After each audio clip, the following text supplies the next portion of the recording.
Yes, basically tukwaniriza ku mukutu gwaffe omuganzi okumanyikiddwa nga Uganda mukamuli amanyani Dobos Mamitantambi Jimso and Rich Boy Max Sudi Junior wabula kuba nti otambula naffe wabula kuba nti osubscribinga gwe yasubscribinga ate atanaba kuba nti osubscribinga ngamba kasero bino nti osubscribinga tugende mu maaso mpola mpola twagamba wano tetuleeta palapase olibaddemu okuba nti otambula naffe because tukuleetera ebyo byesinga okuba nti oyagala olunaku lwaleero tugenda kuleetera Shiba Kalungi ku birthday yabadde na information gyagezako kuba nti ayisa mpola mpola mwenna ababadde bagamba palapase simanya Shiba simanya ozaala ddi n'ebisikaddewo byonna. Shiba yagambye abantu nti muli baddemu okusindika ku mannyo gammwe ke kaseera okuba nti buli omu amaininga business ye akole ebimukwatako. Ngenda kusaba ekintu kimu bulade wange subscribing atambule fenna yes olibaddemu tubulira bwajjo sinzira okuba nti otuwuliriza n'okuba nti otulabira mpola mpola ne tugenda mu maaso nga tukutuusaako byosinga okuba nti oyagala tubulire bwajjo sinzira okubalira nti otuwuliriza naffe tukubongeko mpola mpola. Olunaku lwaleero ngenda kutumira ku bakyali bange abasinga okutambula nange ebbanga lyonna. Julius Katongole ng'oli Dubai, big up on yourself. Kantumideko chali wanga manyikiddwa nga Kenzo Rihanna, Promise Team Kenzo nkutumideko.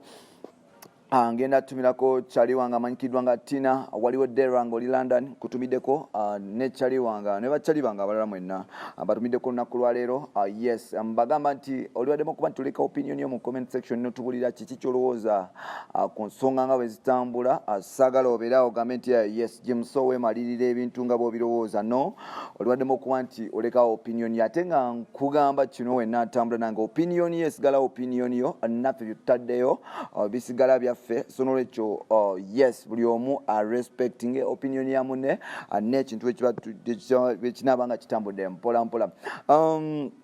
Ngenda kwogerako ku Shiba Kalungi birthday twagirabye nga yajaguza emyaka 31 ye gyagamba emyaka 31 egy'obukulu. Ate tumanyi abamu batandise okuba nti bagiwakanya nga bagamba nti Shiba mukulu kusinga ku myaka gye yatugambye. Abamu bagamba nti Shiba alina emyaka 35 34 but that is none of my business. Nze sibimanyi eby'emyaka gye but my concern is kwe ku bantu okuvaayo kuba nti bamupressurizing okuba nti oliawo tagiving nga birthday.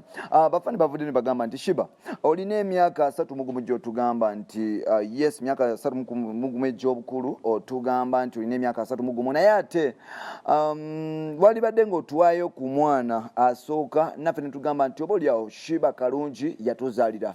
Rema alina omwana yes Rema n'amakulu alina omwana simanyi oba Karokasita alina omwana ebyo simanyi. Spice Diana tazaalangako n'abawala abalala abasinga tebazaalangako. Cindy alina omwana ekyo ndishwa Cindy alina omwana bw'otunuulira Juliana Kanyomo's way back yasobola okuba nti azaalayo omwana gwe bayita Caron Kabugo bambi unfortunately yatufaako n'addamu n'azaala omwana omulala naye bwe yabeera ku piik ennyo 2003-2004 Juliana yasobola okuba nti atuwayo omwana gwe bayita Caron Kabugo. Yes mpola mpola bw'otunuulira Irene Namubiri naye yagenda na mu maaso n'atuzaalirayo omwana mu muzungu.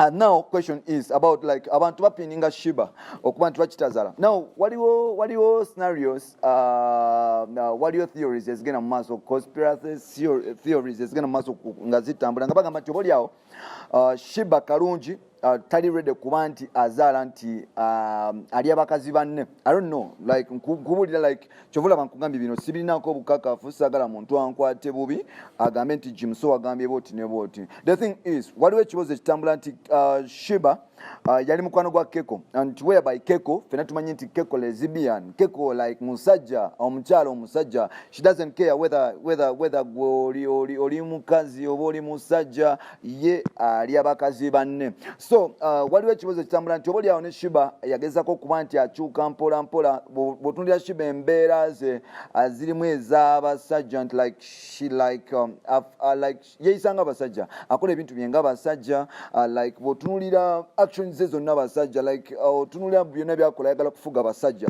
So nolwekyo like waliwo abantu abatandise okuba nti bagamba nti oba oliawo oba Shiba Kalungi alimu embeera z'abasajja okuba nti takutula oba oliawo naye yayingiramu embeera endala ey'abajuli muteesaasira like nkugamba like opinion nga like abantu bwe bagamba era nga abantu bavuddeyo especially ku social media ze nga bamugamba nti Shiba bambe tukusanyukiddeko okuba nti wawezezza emyaka 3 mogomu yes egy'obukulu naye otuwadde omwana Shiba yavuddeyo n'agamba nti mwenna abagamba nti abagala nze nzaale and okuzaala kiri very simple, nja kuzaala naye ate temunteeka ku pressure because that is my life.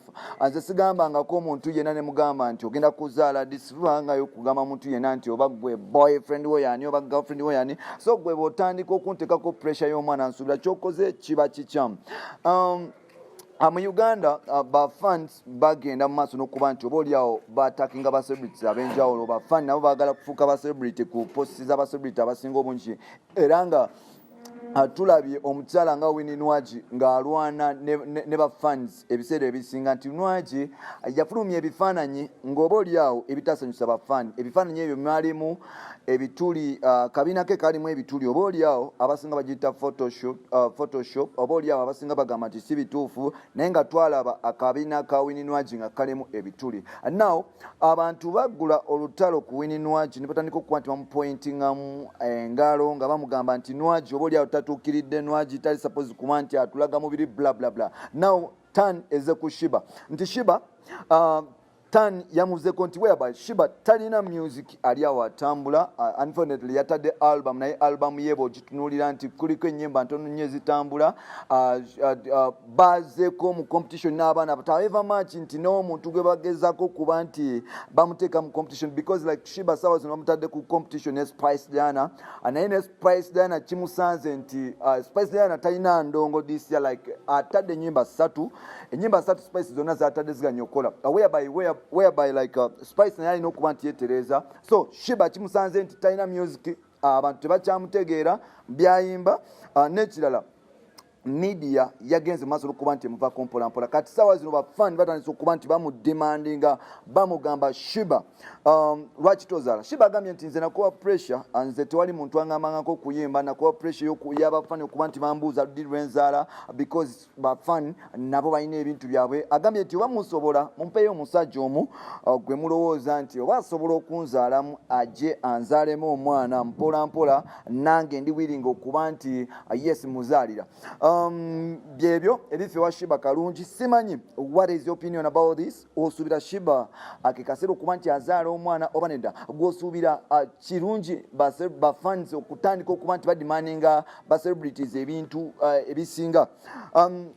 I myself in my opinion ngamba nti in my opinion, this is my opinion now, like nkyogera nga ntambi Jimso, sikyogera ku lwa company gyenkolera, sikyogera olw'abantu bonna. Nze nsuubira nti omukyala yenna bw'oweza emyaka 3 egy'obukulu nsuubira abantu batandika okuba nti bakutwala serious era olina okuba nti olekawo ekiraga nti oli mukyala. The reason as why the likes of Rema Namakula bali respected however much n'obufumbo bwabwe bugenda butagala nti it is because Rema yakeera ku makya n'azaala omwana mu Edrisa Msuza, omwana we bamuyita Amara Msuza. Nti Rema the way she treat herself yanjawulo nnyo however much n'abantu abalala nga Winnie Nwagi bazaala naye ng'ate tebali respected ngeri gye bali deserving them that respect because nti bw'otunulira Nwagi byakola byanjawulo ne Rema Namakula. Rema ne bw'aba nga akola mistakes ezenjawulo nyingi abantu tebasobola ku pointinga Rema Namakula ne bamugamba nti Rema tukolere kino na kino because Rema Namakula yeeteeka mu position. Rema Namakula takunama, Rema Namakula tojja musanga mu bintu bitayamba.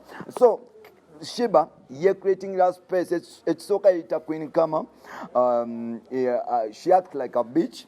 Which is okay kuba that is her life sagala najingiramu naye ensonga lwaki bafani bamubanja abaana nti like yatukwata obulamu bwe n'atandika okubuyingiza bafani nti bafani obalaze wosula obalaze ekitanda obalaze diro lyo obalaze ennyumba yo obalaze buli wamu obalaze omubiri gwo weeyambudde okoze na buli kimu. So kati bafani batandika okuba nti bademandinga bafiiringa nti bali part of you, bafiiringa nti oli muntu waabwe kati batandise okumubanja omwana. I think Shiba you should think about your fans. Yes, balowoozeeko however much ate si balina okuba nti bakusalirawo okola kyokola. Yes, and Shiba yabagambye nti temunkaka mwana nja kuzaala wemba njagadde kuba n'okuyimba si mwabankaka so n'okuzaala nja kuzaala nga njagadde. Ngenda kugambako bafani nti mulina akamanyiiro kangi nnyo. Bafani ba Uganda ennaku zino mayiga akamanyiiro mulowooza musalirawo n'abantu bye balina okukola naye ng'abantu abo bakozesa capital waabwe okufuuka kye bali bakozesa ssente nnyingi okufuuka basita. So tolowooza nti oyamba okuwagira oyo gw'owagira tomuyamba because akuwa service service n'ogigula n'agikuleetera ate gwe ku service ze kiringa gwe bonaagenda ku dduuka n'ogulayo omunnyo togamba wadduuka n'otandika muteekako mateeka nti ate omunnyo gwosimanya biki biki n'abayimbi ne baselebrity abasinga bwe batyo bwe bagira nti bakuwa service n'ogigula bweba nnungi appreciate bw'oba nga waliwo kyekibuzeeko gamba bugambi naye ate temutandika kuteeka kuba celebrity mateeka ge mwabateekako ago mpolampola bampita ntambi kimso twegweko mu next episode.